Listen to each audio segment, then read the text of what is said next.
तर खरं तर तुमच्या सगळ्यांचं ऐका केलेलं आहे, तुम्ही काय म्हणता. खरं मी एकटोच बडबडतोय की तुमच्यात पण असे काही रान माणूस आणि राखणदार असत की ज्यांका माझ्यासारख्याच काहीतरी वाटतात. आणि ह्या वाटण्यामागची भावना हीच असा की तुम्ही सगळेजण, आपण सगळेच जण जवळपास कोकणातच आमचं सगळ्यांचा बालपण गेला. आणि माझं भाग्य की मी दोडामार्ग तालुक्यात, माझे बाबा तेव्हा वायरमन होते, देसाई सर पण ओळखत असते. तर त्याच्यामुळे ह्या भागामध्ये शिक्षण झालं, बालपण गेलं आणि हा भाग काय असा याची जाणीव तेव्हा झाली जेव्हा मी इंजिनिअरिंगसाठी औरंगाबादला गेले, मराठवाड्यात. आता ते संभाजीनगर त्या शहराचं नाव आहे. 4 वर्ष दुष्काळ काळ हा अनुभवलोय. आणि मराठवाडा, विदर्भ या सगळ्या भागापेक्षा आपला भाग किती समृद्ध आहे याची जाणीव कोकण सोडल्याशिवाय कळणार नाही. आणि ह्याची जाणीव आता सगळ्यात जास्त झाली ती शहरातल्या लोकांका आणि खास करून दिल्लीवाल्या लोकांका. मगाशी जसं गवस सर म्हणाले की मोपाचा इंटरनॅशनल एअरपोर्ट काय गोवा फिरायच्यासाठी जाऊ नये, त्या इंटरनॅशनल एअरपोर्ट दोडामार्ग विकूच्यासाठी झालेला. कारण आता गोव्यात जमिनी शिल्लक नाही असत, आणि गोव्यात जमिनी असतील तरी पाणी आणि जंगल शिल्लक नाही, किंवा 4 गोटे पिकवची अशी माती गोव्यात शिल्लक नाही. आणि ती माती, त्या जंगल, ती जमीन, ती सुपीकता फक्त आणि फक्त दोडामार्ग तालुक्यात हा. आज मी आता जो काही इलं आहे सर तुमच्या गावात, पाऊसच हयसून तळकटच्या पुढेच पाऊस आहे, त्याच्या पुढे पाऊस काय लागणार नाही. म्हातारबाबाच्या पुढे एक वेगळा वातावरण तयार होता. आणि हा संपूर्ण हे जो काय आपण इको सेन्सिटिव्ह हे शब्द आत्ता इलो, पण ह्या आधीपासून आमचे लोक ह्या पर्यावरण संवेदनशील भाग वाघा नागाक देव मानूनच जग दिलेले असत. तुषार दादा तसं सांगले. आणि ह्या मंदिरात त्यांनी वाघाचा फोटो लावलो, कारण ह्या संपूर्ण कोकणाचो आम्ही जो काय राखणदार म्हणतो तो पट्टेरी वाघ, आणि आमचा जो काय थोरलो म्हणून आम्ही पुसतो तो किंग कोब्रा, तो फक्त दोडामार्ग तालुक्यातच असा. इतक्या लक्षात घ्या. त्या सरांका माहिती असत की जी मिरिस्टिका स्वयंची जी देवराई असा, तो महाराष्ट्रात तो एकमेव असो हॅबिटॅट किंवा अधिवास असा एक एकमेव घर हा ज्या हेल्या लोकांनी कानाळ्याची राय म्हणून जपला. म्हणजे माणसांनी देवळा उभारूच्या आधी सुद्धा देवराई निर्माण केली, आणि ह्या देवराई म्हणजे देवाचं घर म्हणून जपला. ती 17 लाख वर्ष जुनी देवराई ह्या तुमच्या दोडामार्ग तालुक्यात असा. आणि असा वैभव संपूर्ण जगभरात थैसर नाही असा. त्यामुळे आम्ही एका अशा संस्कृतीचा भाग असो. आम्ही ज्यावेळेस ही राखणदार पदयात्रा चालू केली त्याचा उद्देश होतो की राखणदार म्हणजे काय, आपण जे काय आजकाल ह्या राय आणि ज्या काय जंगल ही काय न्हय आम्ही जी काय जपली, एका आम्ही थोरली न्हय म्हणतो ती आमची तिराळी नदी. आणि ही न्हय म्हणजे आज अख्ख्या गोव्यात पाणी पुरवठा या तिरारी धरणाचा होता. आणि त्याच्या आधीपासून ही नदी गोव्यात, म्हणजे पुढे जाऊन ते का कोलवाळ आणि शापोरा नदी म्हणतात. तर ह्या अशा समृद्ध नदीचं उगम आणि त्याच्या या खोऱ्यामध्ये राहणारी, तिलारी खोऱ्यात राहणारी ही माणसा, ही खऱ्या अर्थान आजच्या काळातली सगळ्यात श्रीमंत आणि विकसित माणसं असत. कारण विकासाची ही जी काय ह्यांची व्याख्या आहे ना, ह्यांनी जी विकासाची शहरं निर्माण केली. आम्ही पहिली लहानपणी म्हणून खय जाऊचा तर दिल्लीत जाऊचा. आज त्या दिल्लीची माणसं हैसर येतात, कारण दिल्लीत माणसं राहण्यासारखी परिस्थिती राहाक नाही. कारण जो विकास यांच्यानी निर्माण केलो तो विकास माणसांचा विकास नाही हा, जो ठराविक कंपनी आणि भांडवलदारांचा विकास हा. आणि ते आज खय जमिनी घेऊ शकतात. म्हणजे त्यांची आज अशी ताकद हा की त्यांच्यानी पैसे टाकले तर ते जगातल्या सगळ्यात सुंदर भागात जमिनी घेऊ शकतात. पण आमचा जन्म ह्यो जगातल्या स्वर्गात झालो, पण आमच्यात आज अशी पैशाची ताकद नाही की आम्ही जगात खय जमीन विकत घेऊ शकतो. माणसा मेल्यानंतर स्वर्ग बघतात, आमचा जन्म स्वर्गात झालो आणि आम्ही आमच्या देवाबरोबरच राहतो. आमका देव शोधण्यासाठी खरं बाहेर जावचा लागला. त्याच्यामुळे निसर्ग, माणूस आणि देव अशी मिळान कोकणाची गाव रहाटी जन्मा गेली. त्यामुळे कोणी माका पर्यावरण प्रेमी म्हटलं तर माका वाईट वाटतं. मी माणूस प्रेमी असेल. पर्यावरण जपला तर माणसांनी, आमच्या कोकणातल्या लोकांनी गेल्या 20 वर्षात, गेल्या 30 वर्षात पर्यावरणाचे प्रश्न निर्माण होऊ लागले. कारण माणसांनी पर्यावरणाचा जो काय समतोल असा तो बिघडवलो. पण तो कोकणातल्या जो गावातल्या माणसांनी नाही, बाहेरून येणाऱ्या कंपन्यांनी, भांडवलदारांनी बिघडवलेला असा. आज आमच्या गावामध्ये एक प्रकल्प घेऊन येतले, ती एक कीड असा. ती एकदा लागली का पायाक जसा गँग्रीन जाता, डायबिटीस झालेला आहे तशा पद्धतीचा गँग्रीन ह्या गावात होताला. आज मांगेली सारखं समृद्ध गाव, असोच समृद्ध गाव तो मांगेली, कारण ते का अगदी कर्नाटकाच्या चिबुळ्यापासून, केंद्रापासूनची सगळी ती एकमेव व्हॅली. आणि अशा समृद्ध गावामध्ये म्हणजे एक म्हादई नदीचो एक जो झरा तो विरडी गावातनं खाली उतरतात. तर ते आम्ही कणकुंबीतनं ह्यो राखणदार यात्रा सुरू केली तर ह्यो सगळं प्रवास बघितलो की ह्या अशा समृद्ध खोऱ्यात राहणारी ही माणसा आज त्यांना काहीतरी जॉब आणि त्यांच्या नोकरीसाठी बाहेर जाण्याची परिस्थिती निर्माण झाली. ही परिस्थिती निर्माण नाही झाली, ही परिस्थिती निर्माण केली गेलेली असा. कारण तुम्ही तुमच्या गावात जर राहावाक लागलात आणि तुमच्या जमिनीत जर तुम्ही काहीतरी धंदो करूक लागलात तर तुम्ही तुमचं गाव सोडूच्यात नाही. तुमच्या जमिनीत तुम्हीच जर कसूक लागलात तर तुम्ही तुमची जमिनी विकूच्यात नाही. आणि ह्यांका असे प्रकल्प घेऊन येणं सोप्या होताला. त्याच्यामुळे आज काहीतरी आपल्याच गावात काही शाश्वत उद्योगधंदे सुरू करण्याची गरज असा. आणि अशा पद्धतीचे आपल्या आजूबाजू असे जसा काम वनश्री फाउंडेशन करता किंवा संजय सावंत सर असतील, प्रवीण देसाई असतील, की या दोडामार्ग तालुक्यात त्यांनी शाश्वत पर्यटनाचे काही प्रयत्न करण्याची सुरुवात केलेली असा. तर तसे प्रयत्न होऊचे, तशा पद्धतीचे रोजगार निर्मितीचे प्रयत्न शासनाने आमका मदत करूची. नसत मदत करूची तर निदान आमच्याकडे सरकारने हैसर असले प्रकल्प घेऊन यायचे नाही. आणि ते जर घेऊन येले तर त्याचं उत्तर देण्यासाठी आता तुम्ही सगळे हैसर जमलात, ह्याचा आमका प्रचंड कौतुक असा. आम्ही तुमच्या बरोबर असो, आम्ही सगळे राखणदार असो. आणि आज ह्या सातेरीचे, या भूमिकेचे, ह्या कोकणातल्या गाव राहटीतल्या देवीचे राखणदार बनन, तिचा जलजंगल जमीन आपल्याला वाचवचा असा. माका खूप कौतुक वाटता की सगळ्या पद्धतीचे लोक तुम्ही आज हैसर एकत्र हाडलात. आणि हा तुमचा सगळ्यात मोठा काम हा. हैसर ह्या गावात येऊक सुद्धा नीट रस्तो नाही. हैसर तुम्ही नको ते प्रकल्प घेऊन येतात. आणि ह्या गावात एखाद्या म्हणजे त्या कुंभवड्याचा रस्तो अजूनही होणार नाही. कारण म्हणतात फॉरेस्ट खाता म्हणतात की आम्ही जमीन देऊचो नाही. अरे मग आम्ही जपलेला ह्या जंगल, ह्या फॉरेस्ट नाही का?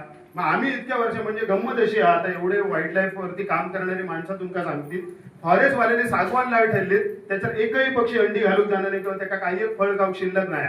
पण आमच्या कोकणातल्या लोकांनी अशी झाडं जपली, जी देवाची झाडं म्हणून जपली. जे हेळो असतात, काजरो असतात, भेडले माड असतात. आणि ह्या झाडावरती पक्षी येऊन अंडी घालतात. पण यांच्या फॉरेस्टवाल्यांनी जपलेल्या झाडांवरती त्यांना काही खाऊकच मिळणार नाही अशा पद्धतीची झाडं त्यांनी जपलेली असत. त्याच्यामुळे आमका जर या झाडांचा कार्बन क्रेडिट मिळाला, म्हणजे आज जर आम्ही जपलेली, आज आमच्या कोकणातल्या लोकांनी फणसाची, आंब्याची एवढी मोठी झाडं जपली, त्याच्यातनं आमका आर्थिक उत्पन्न काही एक मिळणार नाही. पण आम्ही ती जपली असत, त्याच्यावरती खायच्या तरी पक्षाचा, शेकरूचा, प्राण्यांचा, माकडाचा पॉट भरता. पण त्याच्यासाठी माझी जमीन थैसर मी दिलेली आहे. तर त्या 1, 2, 4, 5 एकरात असलेल्या माझ्या जमिनीत वरती जे वन खाते आज काय बॉम्ब मारतात की तुम्ही हत्ती इलो किंवा एका तुम्ही संरक्षण करा. अरे इतके वर्ष या प्राण्या पक्ष्यांका आम्हीच पोचलेले असत. आम्ही वांगणी शेती केली, आम्ही शेती केली, आम्ही परडा पोरसू केला म्हणाने शेतकऱ्यांनी ह्या सगळ्या वन्यजीवांची पोटा भरली. पण आजपर्यंत त्यांना कसलंही याचो ह्या मिळत नाही, त्याचं बेनिफिट मिळत नाही.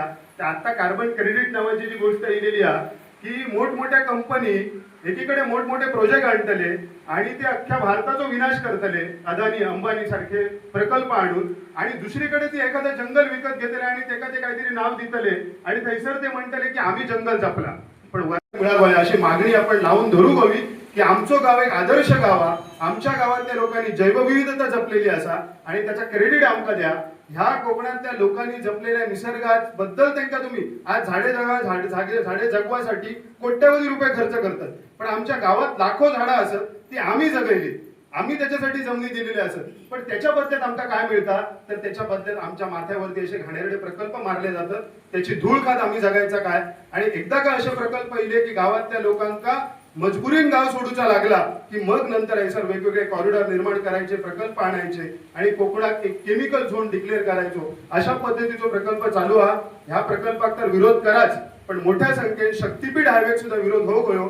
कारण शक्तीपीठ हायवे एकदा का ह्या सह्याद्री पोखरून जर का गोव्यात जॉईन केलो तर ह्यो सगळ्यात मोठो सह्याद्रीचो दोडामार्ग नावाचा जो काय स्वर्ग असा तो मोठ्या प्रमाणावरती विनाश मागे विनाश होतो त्याचो. तर तो जपणं खूप गरजेचा आहे. आज या ठिकाणी मला बोलवला आणि तुमच्या बरोबर बोलण्याची बैठक झाली. आज इथं पण होते, उद्या सकाळी पिकोळेमध्ये पण होईल. आपले मेढे केर हे सगळे गाव त्याच्यात हे केलं. कारण प्रत्येक गावात अशी शासनाची जमीन आहे आणि प्रत्येकाच्या माती हा प्रकल्प लादण्याचे जे हे शासनाचे प्रयत्न आहेत प्रशासनाचे ते खूपच घातक आहेत. एमसॅन हा जो प्रकल्प आहे हा जसं तुषारने वाचलं काय तर JR मध्ये इथल्या प्राथमिक ह्या ज्या स्थानिक सुविधा आहेत यांच्यासाठी हा एमसॅन प्रकल्प आहे. तर त्याची व्याप्ती एवढीच नसून शक्तीपीठ मार्गापासून ती मायनिंग लॉबी पर्यंत याची पाळंमुळं असतील एवढे मी तुम्हाला सांगतो. कारण कुठंच जेव्हा प्रशासन विचार करतं एखाद्या याचा प्रोजेक्टचा तेव्हा हा छोटा प्रकल्प नसतो. आज 5 एकरचा जो प्रकल्प त्यांनी 5 एकरची जागा जी केलेली आहे त्याच्यातला लोकांपर्यंत आपल्या शासनापर्यंत ते पोचलं पाहिजे, म्हणून त्या पद्धतीनं केलं पाहिजे. सर्वप्रथम मी या ठिकाणी एम स्टँडला पाठिंबा देण्यासाठी ज्या अधिकाऱ्यांनी अशा प्रकारचे GR आणि संबंधित सगळी व्यवहार चालू केले त्या अधिकाऱ्यांचा निषेधाचा ठराव या ठिकाणी मांडतोय. ज्यांना या निषेधाच्या ठरावाला पाठिंबा द्यायचा आहे त्यांनी हात वर करा आणि होय म्हणा.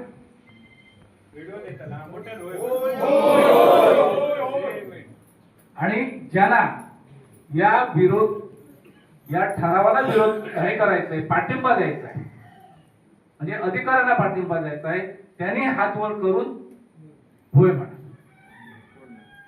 ठीक आहे, हा आपला ठराव या ठिकाणी मांडलेला आहे. त्याचं अनुमोदन करण्याची विनंती या ठिकाणी. थोडा वेळ हात वर ठेवा, हात वरच ठेवा. पूर्ण फोटोचं रेकॉर्डिंग करायचं आहे, पूर्ण फोटोचं रेकॉर्डिंग करायचं आहे.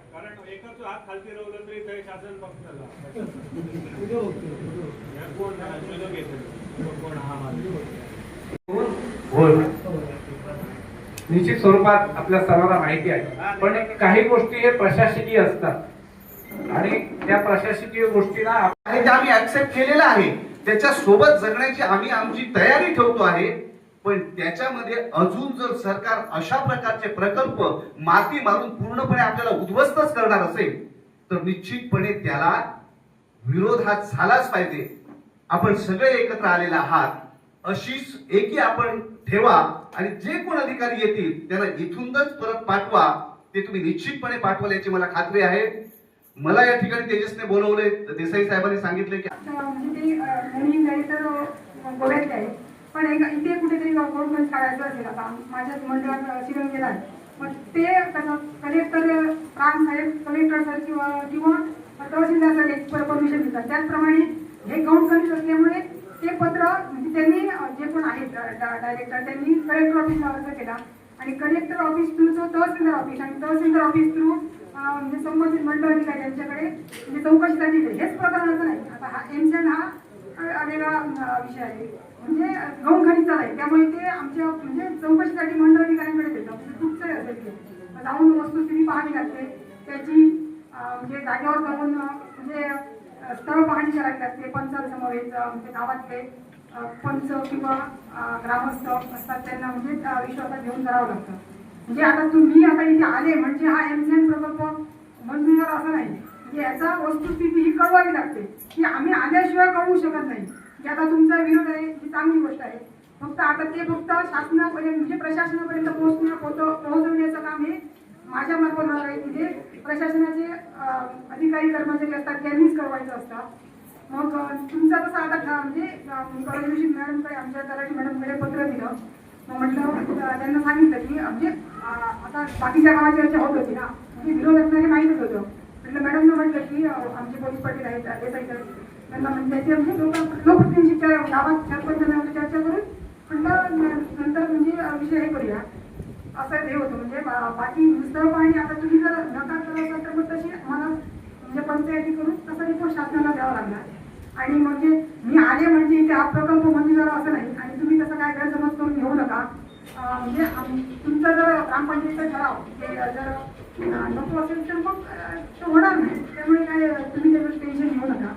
धन्यवाद. मी तशी पंचायती पाठवून रिपोर्ट देणार. धन्यवाद मॅडम.